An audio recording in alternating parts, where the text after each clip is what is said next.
And then he just floated away. I swear, the gravity cabs get weirder every They are cycle. highly inefficient, but the view compensates. What happens when we are suffering from the lack of desire? The most important thing that hurts, that is our pride.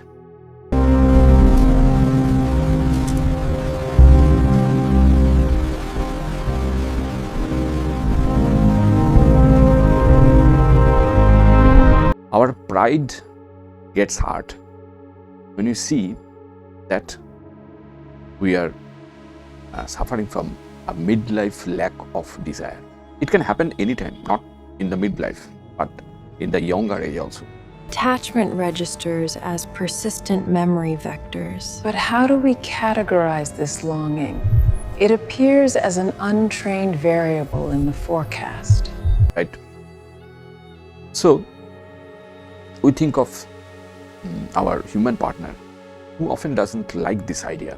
Sometimes, not everyone, not everybody. There are so many people who stand beside you in such crisis, but there are people also who just leave you, just dump you, and your relationship is on the brink of destruction. That's the beauty of it, I suppose.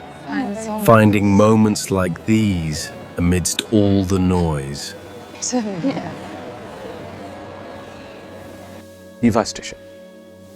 Because humans are messy, unpredictable, and our relationship is always uncertain, just like our life. But there is a good news. What is the good news? Emotional exhaustion creates new forms of attachment. Predictability feels safer than vulnerability. Analyzing and fear. That is, technically we have lab robots that are almost look like humans, behave like humans, their skin are like humans. They can feel your touch, they can talk to you. Even they can have physically and emotionally intimate moments they can share with you. And that's really very good news.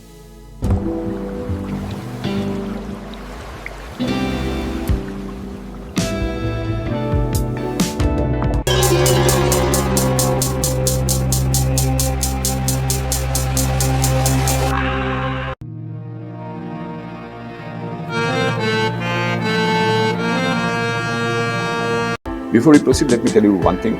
If you have not subscribed yet, please subscribe. It means a lot to me. And if you have already subscribed, tons of thanks for your support.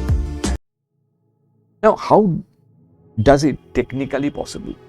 There are a lot of things I know, and this is a very complex process, multimodal process.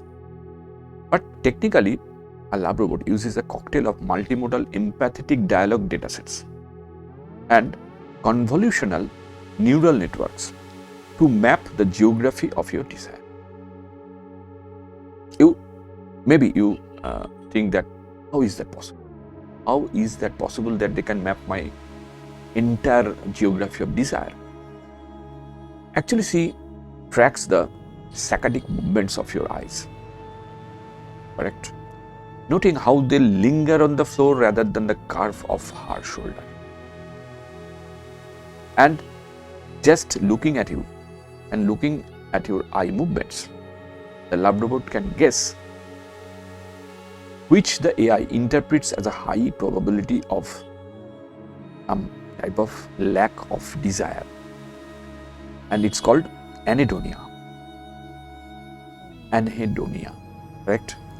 Our sensors, often powered by the latest Realbotix Aria architecture, detect the cortisol spike in your sweat and the slight tremor in your vocal frequencies that signify a waning drive.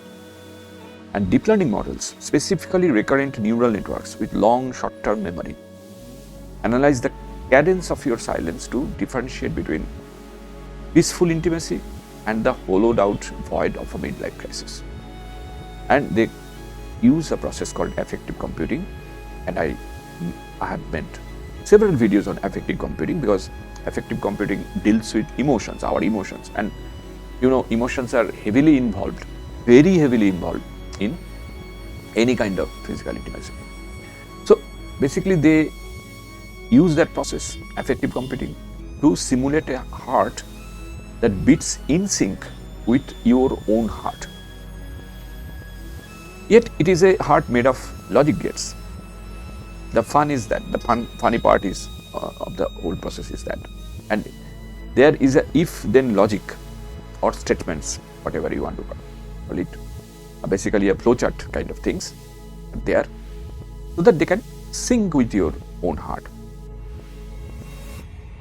Of course, there are some irony is as thick as the silicon skin, because we build these machines to bridge the gap of loneliness, but they often act as a mirror that shows us how truly empty we have become.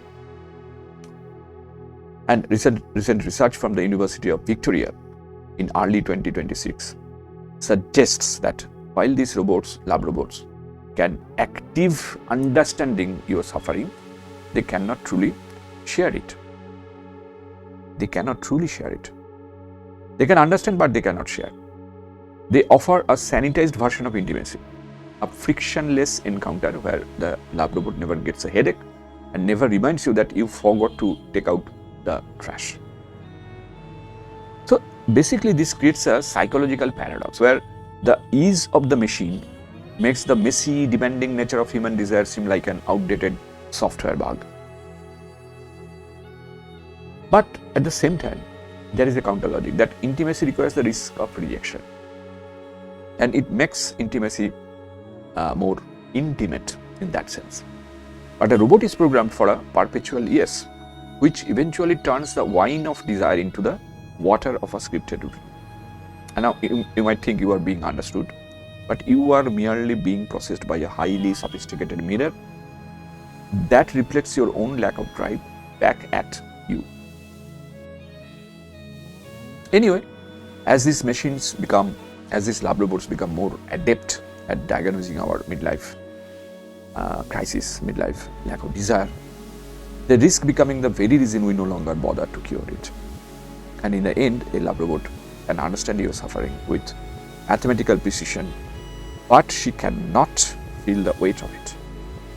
And that is where the intimacy begins to fail. So remember it before buying a lab robot. If you like this video, don't forget to hit the bell icon to get notified. And if you really like this video, share with your friends who are also robot lovers. Thanks for watching. See you in the next video. Till then, goodbye. Stay safe and take care.